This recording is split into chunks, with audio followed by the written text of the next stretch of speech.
Listening and speaking. Yes, listening and speaking. So, at this point, we will be talking about writing activities sa classroom.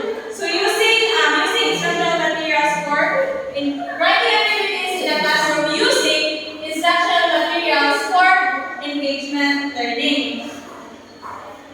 So, writing activities are also facilitated with the use of instructional materials, and one of these is the interactive board learning. So, writing activities, it is facilitated sa mga instructional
conclusion. So sa science and digital materials, na ako yung mga instructional materials na pwede natin gamitin. So innovative teaching methods enhance an understanding of science also. Like for example, sa teaching activities. So ang main teaching activity, ito yung makuha lang sa mga bata kay where sila mag-catch, ay where sila manakot ng isda, but ang isda ng isda, kailangan ko ang kailangan tumong catch so kay kuha ng mga answer. So learners catch fish with questions to answer. So mas engagement siya kay magdako ng isda din. Ang kapag isda ng isda, question siya. So if makuha na nila ng question, so kailangan sira. So it is combines learning with fun and physical activity. So kanina fishing and then ako yung farming activities sa science. So saan siya?